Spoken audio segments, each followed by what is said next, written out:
know what? I used to think there is something seriously wrong with me because I could just not stay obsessed with one thing. One month I wanted to open a business.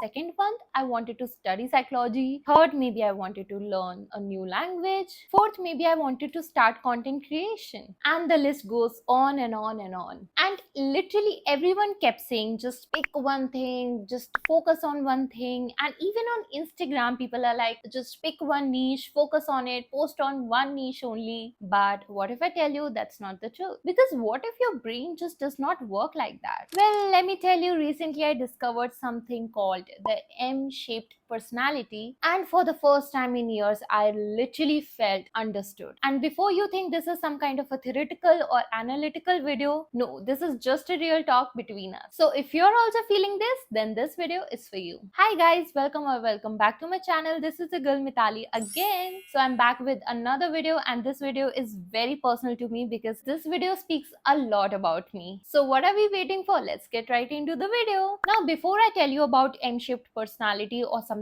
related to it, I just want to explain it to you guys in very short summary. What is a personality type, and what are the different kinds of personality types? So I have studied a little about it, and I'm just gonna state all of the things which I have studied. If you guys have any opinion on it, you are free to share as well. So there are different kinds of personality types in career as well as we hear in personal life, and one of the main example is narcissist. So there are many personality types in career as well. The three main I have read about is I-shaped, T-shaped and M-shaped. So I'm not gonna give you any bookish knowledge, I'm just gonna summarize it for you. First comes the I-shaped personality. Now you must have observed that one person in your life who is literally just doing specialization in one career path.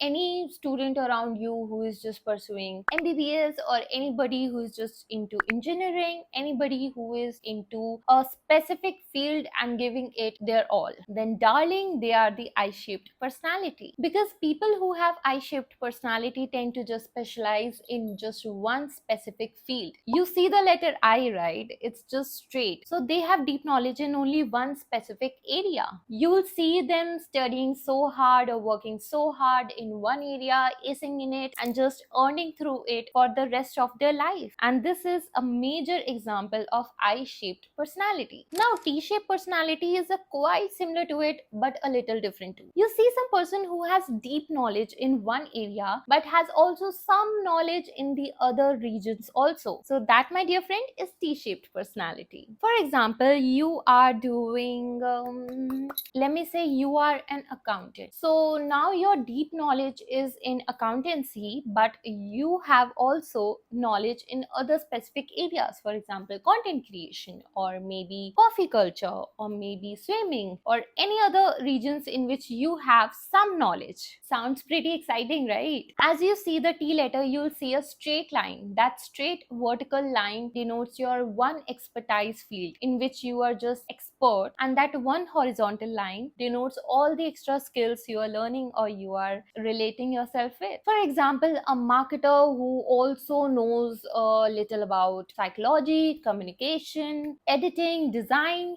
connecting it all for his or her own career. Now comes the main personality type, the M-shaped personality. Now people with these personality, I feel for you. These people don't only have deep knowledge for multiple interests, but they also have some knowledge for other multiple interests. It's like so many people are just living inside one person. Like if I give you my own example, I have come to realize that I am a M-shaped personality person because I enjoy content creation, I love psychology, I love baking, and I really want to open my own business as well. And apart from that, I also have sub skills, which means that I have hobbies or skills I want to learn, or I know, for example, I want to learn how to swim, I want to be multilingual as soon as possible because I want to have conversations with people from different backgrounds, cultures, countries, and I love to paint as well, I love to crochet as well. So you get the gist, right? That I have deep knowledge in 3 to 4 areas, and I have some knowledge in other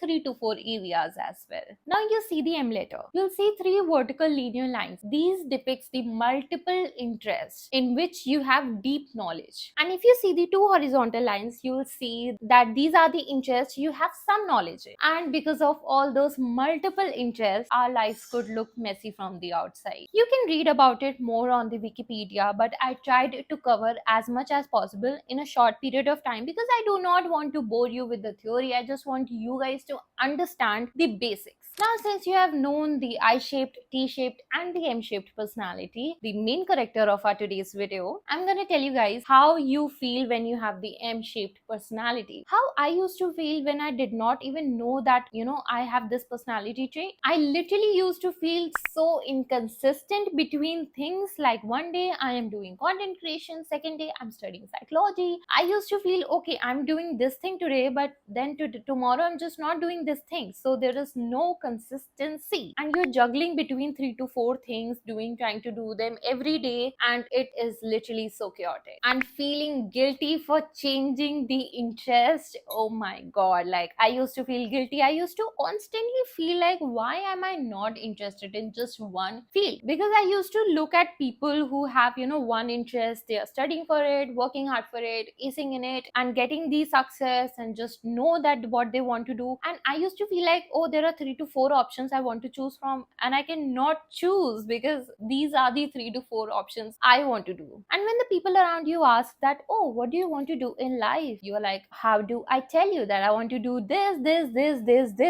And they're like, pick a niche, bro. And of course, people calling me distracted, unfocused, because one day they see me creating content, the other day they'll see me learning something, the third day they're seeing me doing something else, and they're like, oh, just focus on one thing, give it your best, and just ace in it. Bro, I'm trying to, okay? I really want to just work hard in something and make it blow up. And of course, I used to feel so exhausted, also burnt out, because there's so many things I'm trying to do. I am literally giving them, half divided energy and not my 100% to each of them. Literally, it's like I'm average at everything. And I have heard about that quote that a jack of trades is a master of none, but oftentimes better than a master of one. So of course, I will never ever give up on my interests. And since I was so burnt out from so many different things, I had so many unfinished projects as well. But let me tell you something, the danger is not having too many interests. The danger is not knowing how to connect them. For example, if I look at myself, I used to think that I should pick a niche, make just content around it, that's it. But then I realized I was never the one to just fit in the box. Like, I love psychology, I love storytelling, I love advising people, I love sharing stories, I love aesthetics, I love different hobbies, I love mindfulness, and I am a creative soul. So maybe these things are not the distractions from the path. These things are the path. Because I have realized that my problem was that I was trying to fit myself into one label, that, oh, I am this only. I just wanted to be one identity. I wanted to be one person. I just wanted one path. But why was I restricting myself? Why was I just obeying the rules that some other personality traits are meant to just follow? Because when I look at content creators, entrepreneurs, or storytellers, or just creative person, like in general, creative, all the creative person, I feel like all of them did not have only one thing. They mostly combine things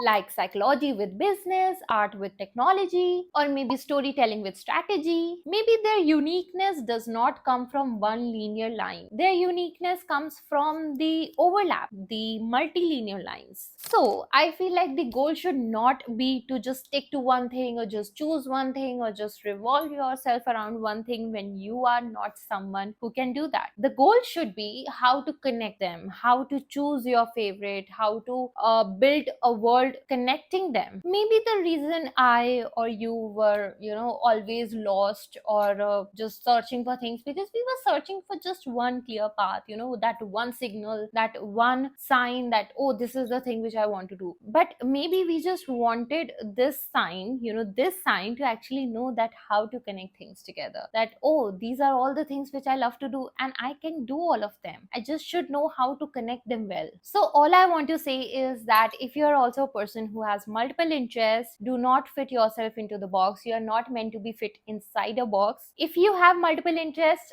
dive yourself into it. You should just know that how to connect them well, how to make a path including all of them. And the recent tips which I have started doing is that actually knowing that what things just excite me the most. There are so many hobbies, there's so many skills I do or I want to learn or I am currently learning, but I do not want to do them for the rest of my life as my career. There are certain things that I just do it for the fun or hobbies. So the first thing would be, of course, knowing that what are the things that excites you the most. They can be 2, 3, 4, but try to know them, that these are the things that you would do for the rest of your career. I know that sounds big and you can be like, oh, how would I know that I want to do that for the rest of my career? Of course my mind could change. Of course your mind could change. But how I think about it is that I ask myself that if I die tomorrow, what 3 things or 4 things would I do still in my career? And of course all the things which I am currently doing includes all of that. So maybe you can try that as well. Then you should know that how you can connect them all. You have to figure out a way, a path in which you can connect them all.